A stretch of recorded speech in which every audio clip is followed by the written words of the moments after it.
Hello, this is Jim Schaefer, executive producer and host of Rip Rap, the academic book television program. My guest today is Randy Baier, and today we're going to talk about books that we've received, including The Notion of Shared Responsibility in Education and The So-Called Truth Machine, or Lie Detector. Welcome to Rip Rap. I'm glad to be here again, Jim. I will tell only the truth today.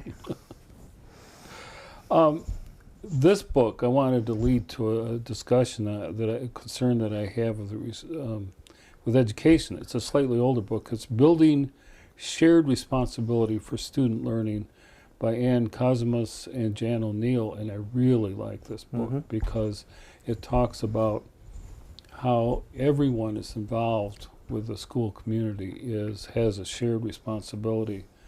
And that once everyone accepts that, then you can make a difference in how it functions. So it's about the ecosystem of education, in a way, the human ecosystem. Which is of interest to me as I'm working my dissertation. And it says there's three components that are critical to this situation. One is focus. So you need to have a common vision, mission, values, and expectations. All have to share that. And the other one is reflection, which is the commitment to test your assumptions, to learn from data, and adjust practices accordingly. That's the tough one. And the third one is collaboration, which is the process of developing relationships where all work toward the same objectives and rely on each other to achieve their goals. And there's so much tension right now in the field of education about this. But they seem pretty generic, those three options. I mean, there's nothing radical or it would different about them. They appear quite logical, right? Yeah. You adjust this some age data of so No forth. Child Left Behind, and the draconian measures that are coming from that is really upset the people in K-16, really, because it's coming to the college level also. It is indeed, yeah. But I like this premise of taking responsibility, and that's everybody. That's parents, students, administrators, faculty, all need to accept that they need to, get on the same page and do this. And this idea of working together to improve the school communities, I think, is really crucial. And that sets the framework for a new book by Vincent Tinto, who is one of the leading authorities on student retention. He's been in this area, in the Ann Arbor area, to give presentations before. He came to Eastern Michigan, where I work, to talk about retention. He did a series of workshops for us there. Well, he's written a number of books over the years and a ton of articles. And what I find fascinating is that this kind of brings it all together. This just came out this year. It's Completing College Rethinking Institutional Action, which is another focus that I'm interested in. And he makes several points, but one of them that fascinated me is that there's an agreement that, there's been all this quantitative research and that hasn't really made a difference. And there's agreement of the need for action. And that there's also an agreement on the impact of working together for student retention. There's several different, it's similar to that other book we just talked about. Right, same idea. That we need to really sort this out. But one of the things he talks about is the disastrous impact if we don't do this. That we need to know how to succeed, but the consequences for students are profound.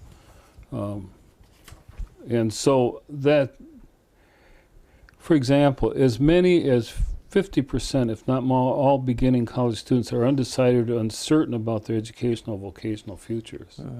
And then we wonder why they change, or why they don't stay at it. So this whole thing about working with students to have them try to get a firmer idea of what they're doing is crucial. And faculty involvement is good in the sense, well, one of the things he points out of the whole college experience, the only place where students really have one-on-one time with faculty and their peers is in the classroom. To talk about, you know, to look at learning, the learning process. Yeah. And so I think that means that what we need to do is to work with the classroom to make it a true learning process. A place for engagement. Yeah. Yeah. And because that's what my students talk about. They really enjoy the opportunity to talk one-on-one and figure out what needs to happen. But the need for effective action is just profound. Well, what are some of the points that he must have to look at a wide range of different types of institutions, because I know that even in this area here we have two very large institutions, Eastern Michigan and the University of Michigan, of course, but they have very, very different demographics entirely. The University of Michigan, people tend to, I know a lot of students leave, but in general they are, you know, they're there for a 4-year stint. At Eastern, it's a largely commuter, it's a whole different economic bracket of students in general, and so they come to school, leave school, come to school, leave school. They'll traverse through this thing in a much longer time period and without a certain kind of, in some cases, consistency behind it. Well, you're quite right. I mean, there is a differentiation of the kind of institution.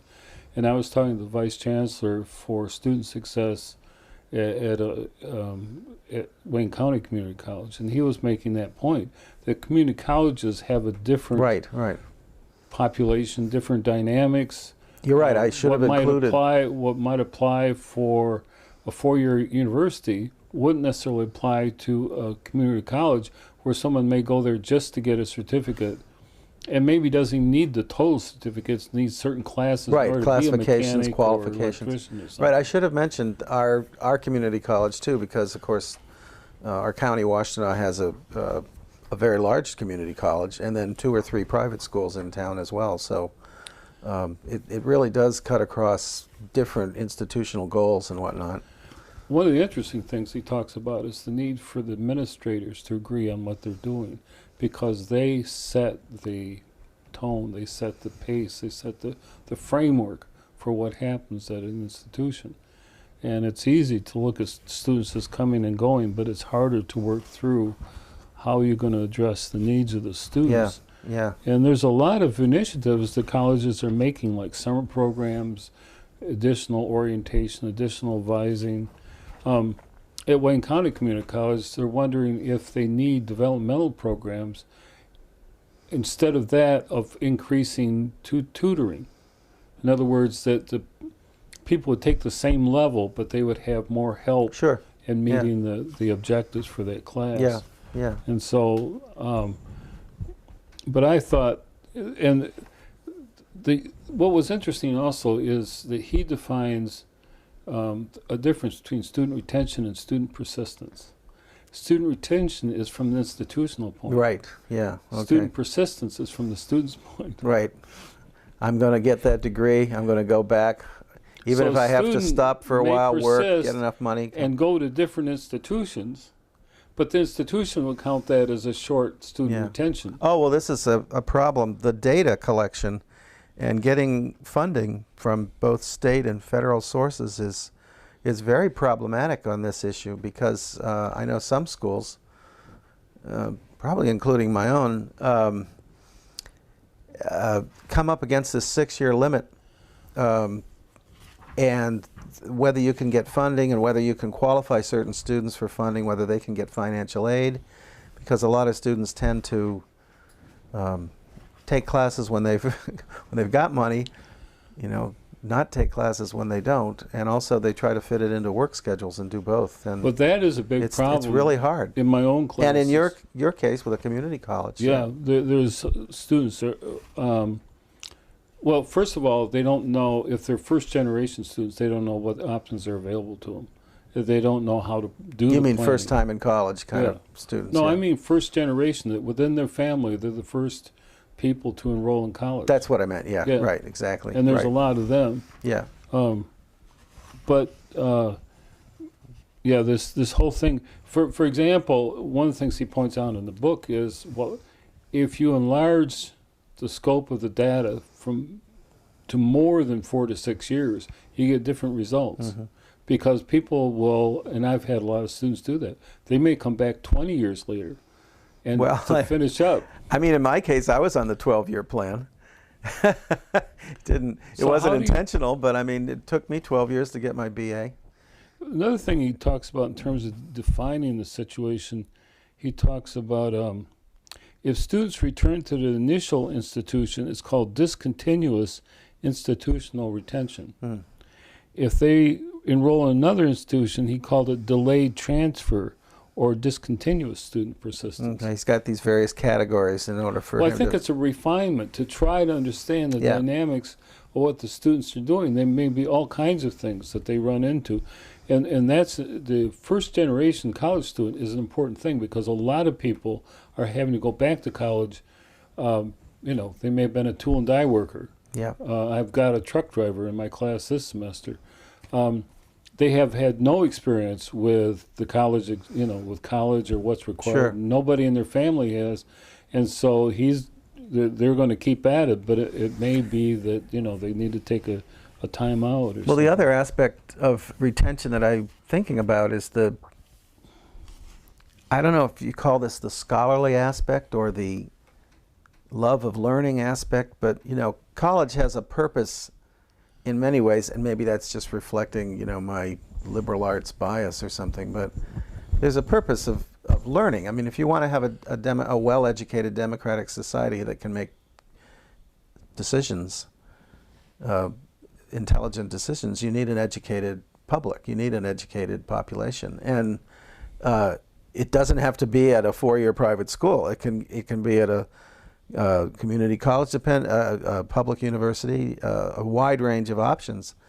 But we kind of, in this day and age, because of the economy, I think, we forget that there's a broader mission than just taking a class in order to get a credit out of the way or to take a class to get a certain level of certification. I mean, if you want to be a welder, then you need that. If you want to be a librarian, you need a certain sort of professional level of training. But there's that broader issue, and I think that has a lot to do with retention, because we've bifurcated a lot of this college or this education trajectory into I think packets also and units, many of the higher educational institutions are marketing a specific degree or certificate or program, which is okay, but one of the basic values of a higher education is to refine and discipline your thinking process. How do you approach what you're supposed to be doing?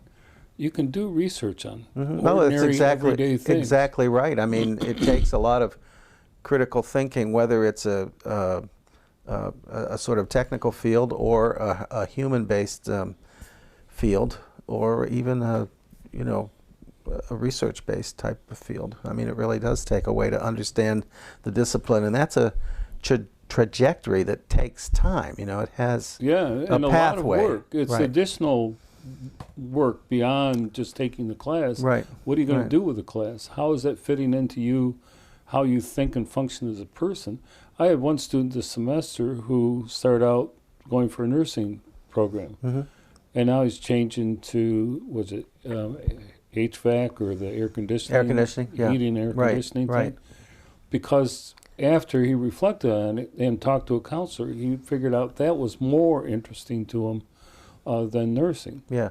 And see, I think that's where there's a real need for counseling and really close scrutiny, is to make sure that people are really fitting up with what they really want Right. to do. I think advising is, I would not be surprised, I haven't seen his book, but I wouldn't be surprised if that occupies a chapter or a large sort of subtext in his reflections on this, because advising is really critical now And there are so many options and so many sort of grab bag things you can pick. And we're forcing students to say, oh, you have to have a major, you have to have a major. Well, a lot of that goes without any involvement, any discourse about what they're really truly interested in. Sometimes you don't discover that until you're actually in a situation. Originally, I started working on my dissertation. I was interested in both student retention and graduation rates. Mm-hmm. And what I'm finding is they're two different creatures, you know, because there's even more complexities that come into when you're looking at graduation rates. Someone may have put in most of the time but not quite have accomplished that one other class or something that he or she needed. Right. And so and then also you have differences in between community colleges and four-year universities and trade schools. What constitutes completion? Right. You know, is it what the university says is the mandatory course of study? And that's what this vice chancellor was talking about. Yeah. Is that, you know, if someone needs is a certificate, and it's a one-year certificate program, and it completes that, then you've got it. Right. It's a known item. He graduated in the sense of getting an associate's degree, right. But he's graduated in terms of filling. He's got enough for his field, his particular field. Well, this does get back in some ways, probably in very serious ways, to the ecological idea of the previous book about multiple communities being tied to, you know, particular students and how they go through their education. Well, and one of the things he talks about is accountability. Mm-hmm. And again, that's by everybody in the ecosystem. The students have to take accountability for what they're doing, faculty and administrators at the institution. You know, I wish we had a different word for accountability. Accountability seems so pejorative or scolding, especially the way it maybe comes out in you know, documentation and course review and accreditation. But accountability is really somebody being interested in you, I think, or at least I would like to see it leaning in that direction. So when you say there's accountability, you participate and complete and finish and engage based on others being interested in your success, not that you have to get this done, otherwise we don't check off this little box. You know, you're not accountable. But the accountability is more, I don't know, it's almost like, you know, parent-child or friend-friend, or a relationship that really goes to bonds people. There's a very real need for higher education institutions to track this. That has nothing to do with students, has everything to do with funding. Because it's an easy statistic for policymakers to say, well, you're not graduating. You got all these people starting, but they're not graduating. Right. And so they're up against the wall. They are, because somebody else is saying, you're not graduating. Well, that's happening with many schools here in Michigan, in the state. Yeah, I mean, this is like a crisis point for the. So it is a very real thing. You're right. It's a very real thing. They're talking about policy, substantive economics, penalties for if your graduation rate isn't up there. Right. So it's nice for us to talk about the kind of, you know, what we want in the ideal world, you know, the family concept of education, of educating. But the sort of the bean counters want to see rates. They want to see rates of graduation. That's where that 6-year point. Tinto says that the currently accepted measure of normal time to degree completion is 150%. So that's where the 6 years comes from, maybe. If you have a 2-year degree, it takes 3 years. If you have a 4-year degree, it takes 6 years. You know, and the same thing applies to PhD programs. Normally it would be 5 years, but it's often 7 or 8. And there's enormous pressures. So that's a lifetime goal. Yeah. But I found this book really helpful. And he says, it's evident the public conversation about graduation rates and institutional accountability has produced a climate in which states will soon require all institutions, 2- and 4-year, to demonstrate their ability to use public resources in promoting retention and graduation of their students. Mm-hmm. And, you know, when I first started this project, it felt like I was touching the third rail, as they talk about in the subway, because it's of intense interest, and that's why I may Sure. have to reduce the focus down to just student retention. But Right. it was a pleasure to read someone who is really up in the literature, it has contributed to the literature, and his reflection on what's going on. Even though his methodology is one I still object to, which is, you know, basically quantitative. But still, he has a superb ability to interpret what's going on. He's at the School of Education at Syracuse. But he's also the author of Leaving College, Rethinking the Causes and Cures of Student Attrition, and co-author of Where Colleges Are and Who Attends. So, I mean, this is a major guy. Yeah. So I found Yeah, I'm that glad really he's come out with interesting. Yeah. Well, what do we segue to now? The truth machine.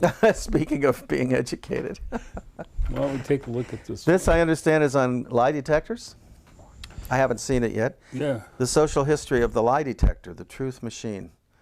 And there's a photograph of someone wrapped with her hands against the palm, which apparently the palms are very extremely sensitive to, you know, they sweat and they have nerve endings in them.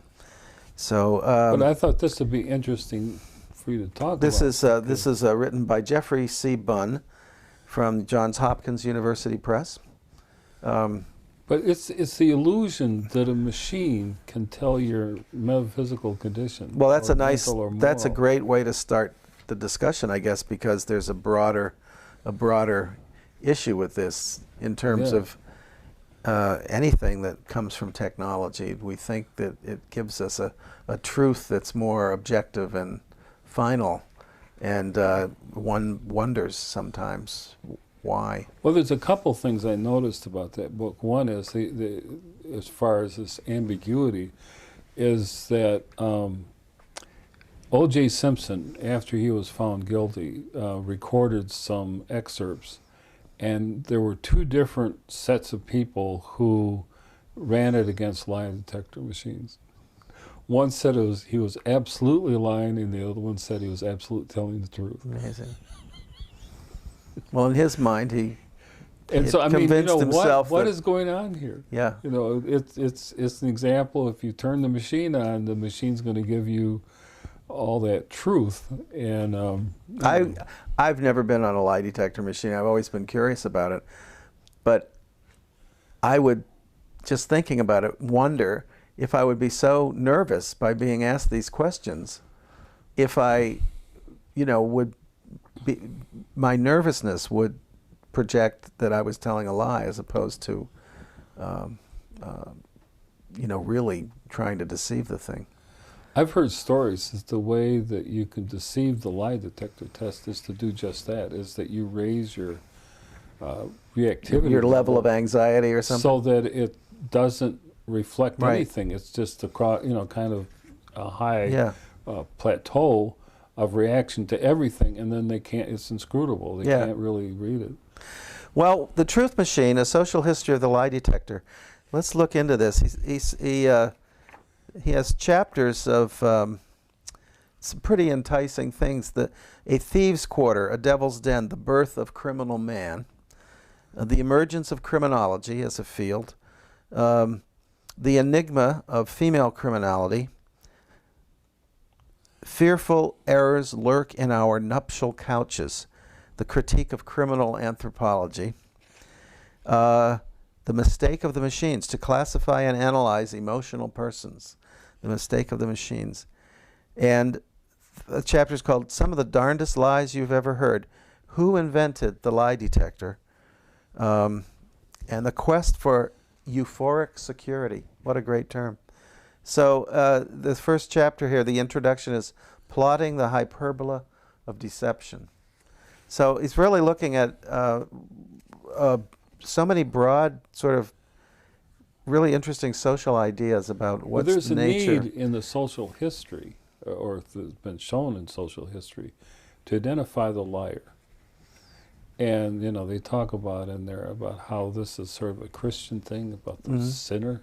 Who's the sinner? It makes me think of the witchcraft trials, you know. Sure. If you really don't like someone enough, then somehow they must be lying or not telling the truth, because they're not telling the truth according to your dogma. But you can't just blame it on one religion, right? Christianity. No. Are you saying this influence, is he claiming that this influence from the Christian about sort the of sin, the original sin idea? Yeah, the whole sin thing is you had to, what defines the sinner, you know, and getting something that would show that person is the sinner, right, the actual one. And there's some pretty bizarre examples. Had they have crime in their heart, sin in their heart, even if you've sinned in your mind, right? But it goes back centuries. I mean, you know, where they try to do things to indicate who was the killer or who was the thief.